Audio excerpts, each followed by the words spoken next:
Et donc, merci d'abord de m'accueillir, merci de m'avoir fait visiter la région en venant marchand famine au Luxembourg, puisqu'on a tendance à la mettre dans le Namurois.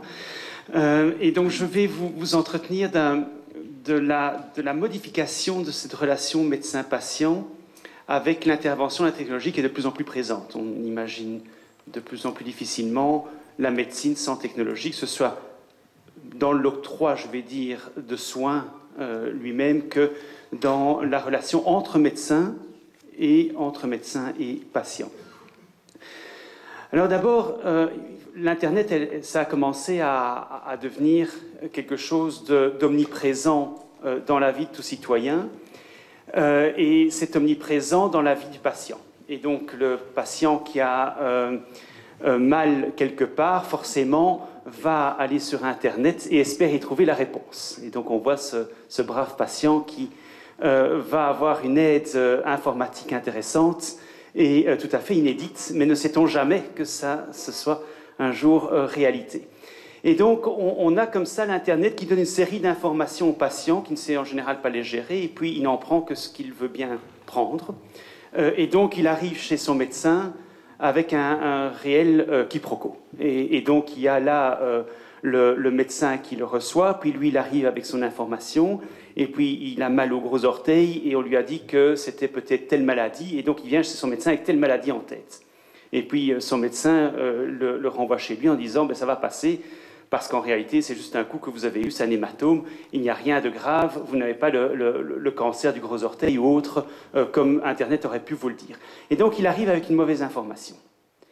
Et donc ça veut dire que cette mauvaise information, il la véhicule avec lui quand il va voir son médecin, mais il va aussi la véhiculer avec lui quand il va aller vérifier ou voir ses documents médicaux. Puisque finalement, il va voir ses documents médicaux avec un regard biaisé, avec un regard de néophyte. Pourtant, j'ai l'habitude de voir les dossiers médicaux au cabinet, puisque je traite de cette matière-là, et ce n'est pas tous les jours que je comprends tout. D'abord, il faut déjà décrypter l'écriture des médecins, ce qui n'est pas évident, mais en plus, il faut comprendre les termes qui sont utilisés. C'est normal, chaque profession a sa terminologie.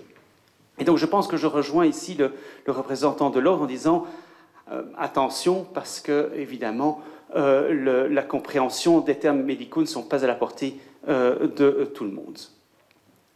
Alors évidemment, il y a un échange d'informations qui se fait, et je vais aller assez vite au niveau de l'hôpital et entre hôpitaux, et on va peut-être s'attacher un peu plus au niveau du patient.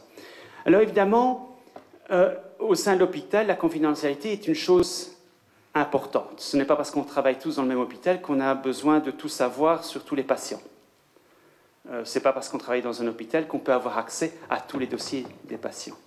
Ce n'est pas parce qu'on est à l'hôpital, qu'on travaille avec les médecins à l'hôpital, qu'on peut aller voir le dossier médical de son voisin qui vient se faire opérer à l'hôpital.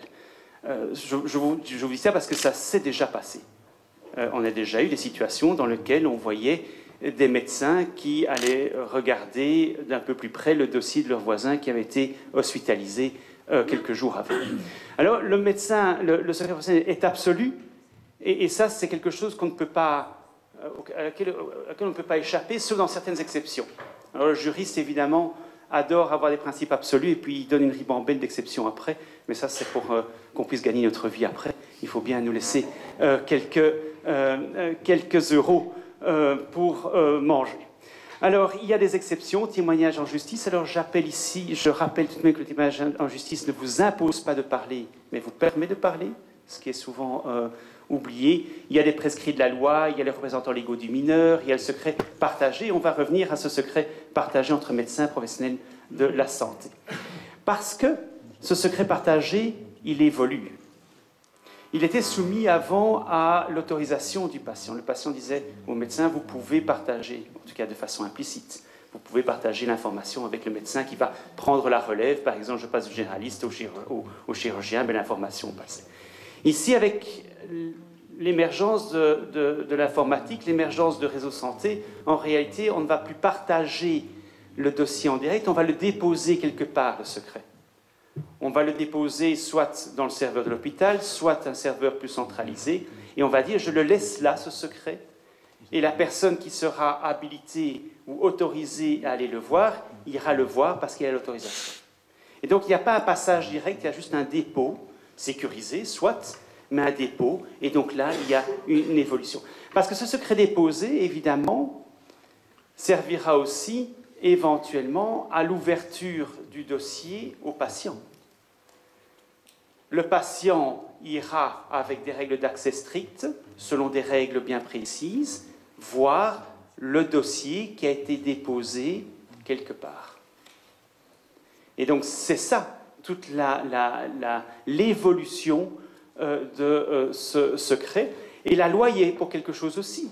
La loi de 2002 a poussé ce secret partagé à évoluer, tout simplement parce qu'il y a eu un droit d'accès qui a été coulé dans une loi en 2002, un droit à l'information qui a été coulé en 2002.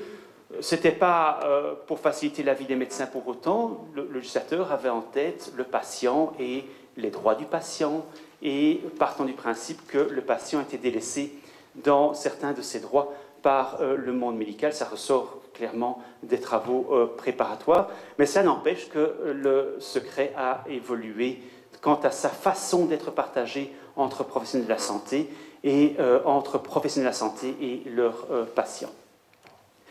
Alors évidemment, l'hôpital sans système informatique n'est plus un hôpital.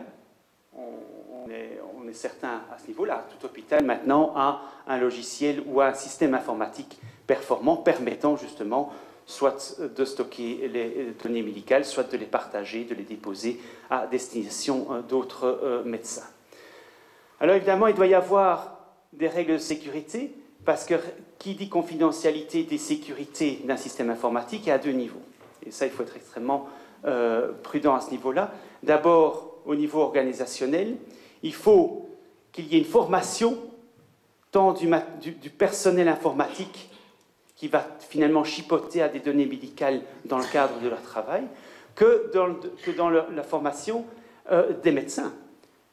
Alors vous allez dire, oui, mais nous, pourquoi on doit être formés à l'utilisation d'un système informatique? Tout simplement à la mise en place de certains automatismes. Maintenant, c'est de moins en moins fréquent, mais il y a 10 ans, le nombre d'ordinateurs qui restaient allumés dans une salle d'infirmière vide avec une session ouverte permettant à n'importe qui d'aller vérifier des données médicales ou d'aller dans le système informatique de l'hôpital sans aucun contrôle, ça s'est passé, ça s'est vu, et c'est parce que le médecin n'était pas attentif à cette question de confidentialité en disant « Ah, si je laisse la session ouverte quand je quitte le local, l'ordinateur va être à disposition de qui que ce soit qui passerait dans le couloir. » Il y a aussi la mise en place de règlements rappelant que les accès au dossier, il faut avoir un lien thérapeutique avec le patient. Il faut que l'accès me soit autorisé par le patient, par un autre médecin, quand on est dans une multidisciplinarité telle que la loi le prévoit. Éviter évidemment les accès non autorisés, la détérioration des informations, c'est important. Et puis évidemment, à côté de l'organisationnel, il y a la technique, qui est tout ce qui est l'access management, mais là c'est plutôt d'un point de vue informatique. Chaque médecin a des droits spécifiques, et chaque droit a son médecin finalement. La mise en œuvre du principe de minimisation du traitement. Alors là, j'attire votre attention parce que le nouveau règlement européen sur la protection des données à caractère personnel met ça comme priorité. Le médecin, ou en tout cas le responsable de traitement ou l'individu ne peut avoir accès qu'aux données qui sont nécessaires à sa mission. Et donc, il faut voir évoluer les systèmes informatiques vers, évidemment, des règles d'accès qui tendent à ne permettre un accès qu'aux données dont les médecins ont réellement besoin. Alors, ça demande évidemment une évolution du système. On devra se passer de plus en plus de documents scannés qui, en général, ont toute une série d'informations qui sont quelquefois pas nécessaires au médecin qui va devoir le consulter. Le kiné ne devra probablement pas aller voir les données gynécologiques ou psychologiques de la personne. Il devra juste voir ce qui concerne son intervention. Et évidemment, pérennité des informations, très important évidemment. Vous avez un devoir de conservation de 30 ans. Il ne faudrait pas qu'après 15 ans, le fichier soit illisible parce que le support n'est pas pérenne. Et là, vous risquerez d'avoir quelques problème. Imaginons qu'après 15 ans, il y ait un patient qui ne soit pas content des soins reçus et qui attaque l'hôpital ou le médecin et que le fichier n'est plus lisible. Ça pourrait vous poser quelques problèmes. Alors, entre hôpitaux, en réalité, on est dans un système souvent avec un portail des hyperliens et les dossiers restent dans les hôpitaux ou éventuellement chez le praticien. Et puis alors ici, on a le patient qui fait des consentements au départ. Il ne va pas faire un consentement quelquefois à chaque intervention, mais donnera des autorisations, mais surtout pourra accéder, ou dans le futur, accédera de plus en plus lui-même au portail pour aller consulter un certain nombre de données, où il aura sa propre e-box au sein du réseau pour y placer des documents qui lui paraissent importants à communiquer à son médecin. Et donc, au lieu d'envoyer le document par courrier ou aller le déposer lui-même, mais il ira sur le e-box comme il y a au niveau de la BSSS, comme il y a à différents niveaux fédéraux. Et donc là, c'est vraiment demander au patient, finalement, de collaborer à ses soins et collaborer à la connaissance de sa santé par l'envoi de documents, ou le dépôt, puisqu'on est toujours ici dans le dépôt de documents dans un espace privé qui lui est consacré, qui lui est dédié. Alors, je ne vais pas aller plus... c'est juste signaler qu'évidemment, l'hôpital a des obligations qui lui sont propres en tant que responsable de traitement, assurer une sécurité, assurer la confidentialité, former son personnel. Donc ça, c'est l'hôpital qui devra le faire, ou le médecin, s'il n'est pas affilié ou s'il n'est pas médecin hospitalier. On pourra répondre éventuellement à ces questions. Et puis évidemment, il y a la mise en place de réseaux entre hôpitaux, et là on aura les mêmes règles de sécurité, les mêmes règles de confidentialité que nous avons vues au sein d'un hôpital. Elles sont identiques, juste à une échelle différente, mais les obligations vont être les mêmes. Et donc nous allons voir ici le patient qui, lui, va être hospitalisé de moins en moins longtemps. On a ici des directives, des initiatives législatives qui tendent à réduire de plus en plus la période d'hospitalisation du patient. Si je ne m'abuse maintenant, une femme qui vient d'accoucher, qui a accouché, reste 3 jours et plus 6 jours. Avant, c'était 6 jours, maintenant c'est 3 jours, parce qu'on considère qu'après 3 jours, la personne est apte à rentrer chez elle, même si elle est crevée et qu'elle a besoin encore d'une certaine assistance. Mais voilà, ça c'est la réduction des coûts qui est là. Mais c'est aussi très intéressant pour les personnes plus âgées, par exemple. On se rend compte, et on s'est rendu compte dans certaines études, que la personne âgée valait mieux la soigner chez elle que la transporter à l'hôpital, l'extraire de son milieu familier, et finalement on se rend compte que les résultats médicaux à domicile ne sont pas mauvais pour certaines personnes et certaines tranches d'âge. Donc séjour de plus en plus court, hospitalisation à domicile qui est privilégiée, et évidemment il va y avoir là-dessus des problèmes de suivi de traitement qui vont surgir, et des problèmes de suivi de la santé, puisqu'en fait la personne n'est plus en accès direct, mais va être en remote session, on va dire. Ça veut dire qu'on va devoir suivre à distance sa santé. Et donc, évidemment, aussi problème relatif à l'intervention de plusieurs intervenants avec des droits différents. On peut imaginer le kiné qui va intervenir, l'infirmière, le médecin lui-même. On peut très bien avoir une aide-soignante, on peut avoir les proches de la personne qui vont aussi intervenir. Donc, on va avoir une série d'intervenants avec des droits bien différents. Alors, évidemment, on va connecter le patient. Alors c'est ça qu'on appelle le patient connecté. On va le connecter, on va le mettre en communication avec le monde médical. Et on va lui dire, mais voilà, vous êtes à domicile, mais vous devrez prendre un certain nombre de mesures.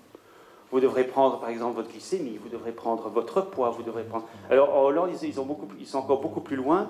Là, ils ont mis des senseurs dans les appartements de personnes âgées, et ils peuvent se rendre compte quand, par exemple, la personne âgée est tombée. Et donc là, il y a toute une mise en place donc on arrive vraiment à une connexion de plus en plus, et une intrusion de plus en plus forte dans l'intimité du patient. En fait, je me demande si vous m'avez entendu, parce que je me rends compte que j'avais écarté le micro. Non, on vous a entendu. Alors, accès sur le suivi de la santé. Il y a vraiment donc de plus en plus d'utilisation de dispositifs à domicile, déconnexion des dispositifs avec un serveur, parce qu'il faut bien que l'information transite d'une façon ou d'une autre. Et il y a l'accès sur l'information du patient, puisqu'il est moins en contact avec son médecin. Alors quand il est à l'hôpital, il y a le médecin qui passe, il dit « Docteur, vous pouvez un peu m'expliquer ce que j'ai, parce que finalement, je suis là, mais je ne sais pas. » Et le docteur parle s'il en a l'occasion, ou bien c'est l'infirmière.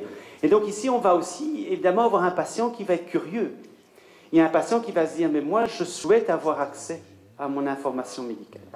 Et donc je souhaite bénéficier de ce fameux article 9 de la loi de 2002 et dire finalement, moi, patient, on m'a octroyé un droit d'accès à l'information, d'accès à mon dossier médical et je souhaite en faire usage. Et le patient est de plus en plus curieux, même s'il ne comprend pas beaucoup plus qu'avant, mais il est de plus en plus curieux. Et forcément, certaines fois, il dit, mais finalement, j'ai été voir ce médecin-là, il m'a donné un document, ben, j'aimerais le déposer pour que vous, médecin, puisque je ne vous vois plus, je vous y donne accès et vous puissiez le mettre dans mon dossier médical. Parce que c'est ça, en fait. La loi dit, le médecin joindra au dossier médical les documents qui lui seront remis par le patient. Et donc là aussi, il devra y avoir évidemment une interface en disant le patient qui aura communiqué un document, eh bien, il s'attend, et le législateur avec lui, que ce document figure dans le dossier médical. Et donc ça devient finalement partie de ce fameux dossier médical. Et donc ici, évidemment, on a, par exemple, un service de télémonitoring à domicile, on a le patient qui, lui, va communiquer des documents et va en recevoir, il faudra évidemment sécuriser toutes ces relations entre la base de données patient et service de télémonitoring. Alors, je vous disais, le patient a droit de la part de son praticien professionnel, hein, parce qu'effectivement, on parle de praticien professionnel, c'est tous ceux qui sont dans l'arrêté royal numéro 78, le fameux arrêté royal de 1967, qui a été refondu maintenant dans une loi de 2014, mais le texte reste là.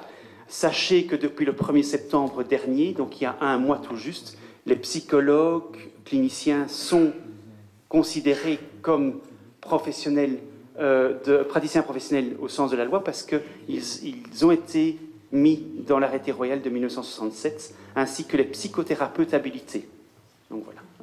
Sachez, s'il y en a certains parmi vous qui ont aussi cette fonction-là, ils sont de plein pied dans la loi.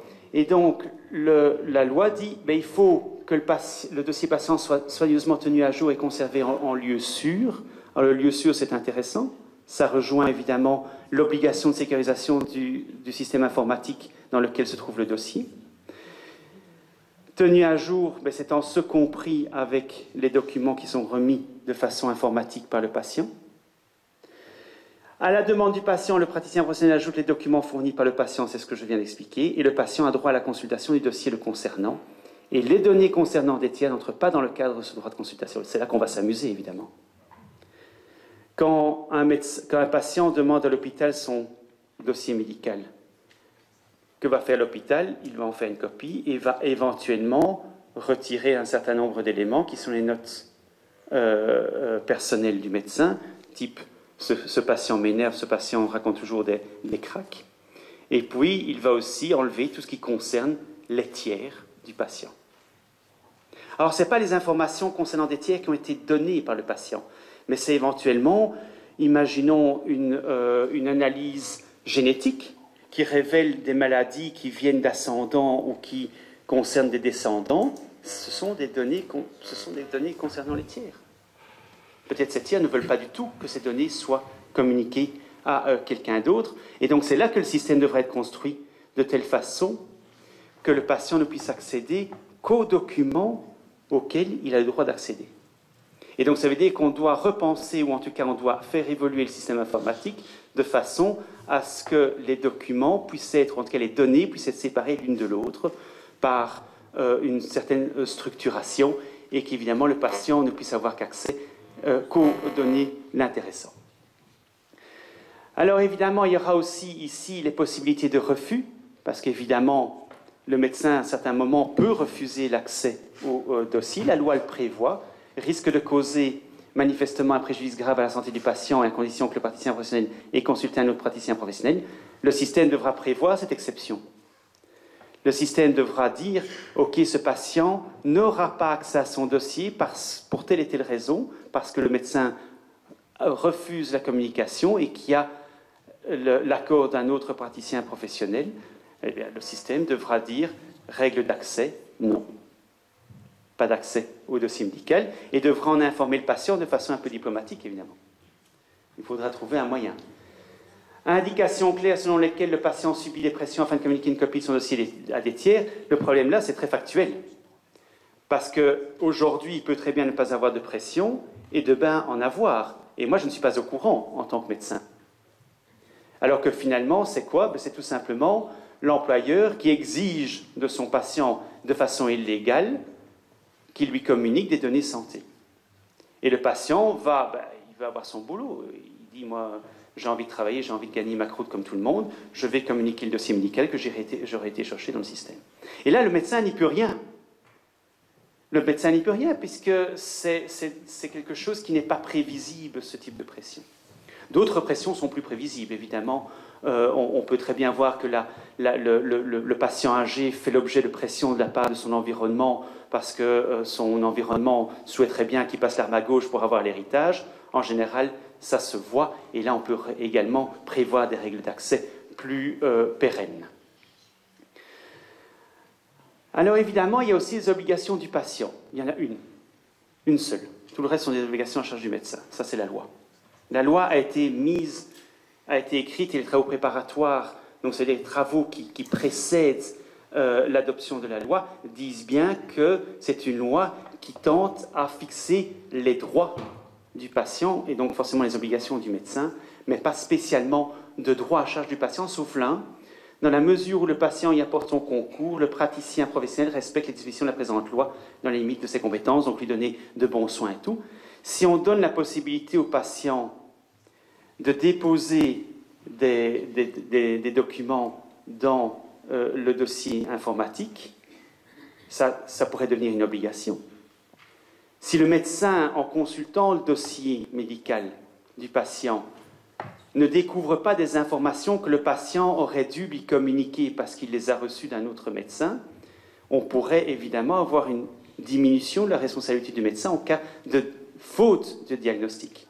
Et donc il faudrait peut-être signaler au patient cette obligation que lorsqu'il reçoit un document intéressant sa santé et pouvant être de l'intérêt d'une bonne thérapie, il doit la déposer dans sa fameuse e-box santé qui serait mise en place. Alors les responsabilités du médecin, d'abord responsabilité de la confidentialité, sécurité du traitement, choix d'un sous-traitant, donc choix d'un prestataire informatique qui assure le respect de cette confidentialité. Responsabilité de l'hôpital, on a la même responsabilité de confidentialité et de sécurité.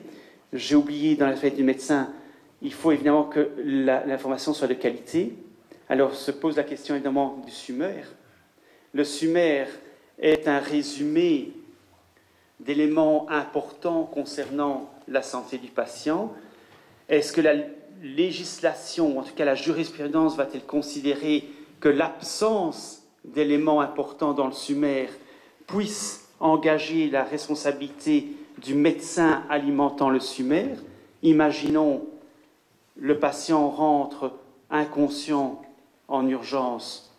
Le médecin qui le reçoit aux urgences va consulter le SUMER du patient et ne voit pas qu'il a une allergie à tel produit, et puis l'injecte, et puis le patient décède. Est-ce que là, il y a une responsabilité du médecin qui a oublié d'encoder dans le SUMER cette allergie? La jurisprudence ne le dit pas. Je pense que lorsqu'on utilise ce SUMER, il faut être attentif à être le plus complet possible, mais il faut aussi que le SUMER signale à l'utilisateur qu'il n'est pas exhaustif et que le SUMER ne dispense pas d'une anamnèse. Il ne faut pas croire que le système informatique si bien construit qu'il soit, dispense le médecin d'avoir une discussion avec le patient ou une discussion avec son représentant ou une discussion avec ses proches pour avoir une anamnèse complète. C'est une aide à la santé, mais ça ne suppléera pas le dialogue, je vais dire, particulier qu'il y a entre le patient et le médecin. Alors, il y a toute la responsabilité de l'hôpital, donc responsabilité, confidentialité et sécurité. Le médecin-chef, finalement, est tenu de doit tenir un dossier médical. Alors, ce n'est plus au sein de l'hôpital maintenant, ça peut être ailleurs, d'où l'utilisation de cloud par certains. Est-ce que là, il y a une décharge du médecin? Finalement, le médecin dit, finalement, la tenue du dossier, c'est plus vraiment moi, c'est le médecin-chef, sachant évidemment que le médecin-chef, il n'est pas en contact avec le patient. Donc, le médecin traitant, vais-je dire, ou le médecin en charge du patient au sein de l'hôpital ne sera pas déchargé de toute responsabilité. Il devra veiller à ce que le dossier médical soit bien tenu à jour et qu'il y ait tous les éléments nécessaires et requis dans ce dossier. Et donc, je pense que l'informatisation fait évoluer la responsabilité du médecin dans le sens où on lui demande effectivement d'être précis dans ce qu'il note dans le dossier, d'être le plus complet possible, mais il ne faut pas, et je le répète, confondre le système informatique avec le dialogue patient-médecin. Et on pourrait reprocher au médecin de ne pas avoir posé les bonnes questions au patient quand il est arrivé à l'hôpital. On ne sait pas si le SUMER date d'il y a un mois ou date, je ne sais pas comment il est paramétré, mais il va se remplir au fur et à mesure. Donc on ne sait pas finalement si il est toujours à jour et donc il faut s'enquérir malgré tout. Un dossier médical finalement, quand vous l'avez en papier, vous le recevez d'un confrère, vous allez même reposer certaines questions au patient. Vous n'allez pas vous fier les yeux fermés à ce dossier médical. Il vaut mieux peut-être les ouvrir de temps en temps parce que le dossier médical peut révéler certaines incohérences, tout simplement parce que dans la vie du dossier médical, il y a des incohérences qui peuvent arriver. Le dossier informatique n'est rien d'autre qu'un dossier papier qui a été transformé, qui est amené à être plus partagé entre les professionnels de la santé de façon plus facile, d'être plus partagé avec le patient de façon plus directe et plus facile, mais cela ne dispense pas évidemment le médecin qui va recevoir le patient et qui va l'avoir face à lui de faire un certain nombre de vérifications permettant de valider des données qui sont dans le dossier médical. Mais je dis, le dossier médical informatisé est une aide et il ne faut pas non plus le renier et refaire tout à zéro. Une radio qui a été faite il y a 3 jours, elle reste valable. Mais il est de temps en temps bon de le compléter avec des informations actualisées. Responsabilité du patient, c'est une utilisation adéquate de l'application, évidemment. C'est de dire, il n'a pas à commencer à chipoter dans les documents non plus. Il a un e-box, il ne peut pas modifier ce qui se trouve dans le dossier médical. Il peut y mettre peut-être des notes personnelles. Il dit, par exemple, tiens, maintenant, j'ai souffert de ça, ou ça, on peut voir ces responsabilités-là. Et l'ordinateur a décidé de me lâcher. J'ai passé, à mon avis, mes 20 minutes. Et donc, il est extrêmement ponctuel. Et je suis désolé d'avoir dépassé mon temps. Mais voilà. Mais j'ai fini. J'ai fini. Voilà, quelques recommandations. Et je veux être très humble là-dessus parce que ce sont des matières assez... En termes de SUMER, des dossiers comme ça accessibles en direct sont assez nouveaux, même si on en parle depuis très longtemps. Donc, évolution du partage de papier en documents électroniques. La mise à disposition de documents via le réseau ne dispense pas de procédé à une anamnèse, je l'ai dit. Et je pense qu'il faut vraiment que le SUMER signale au médecin que ce n'est pas exhaustif.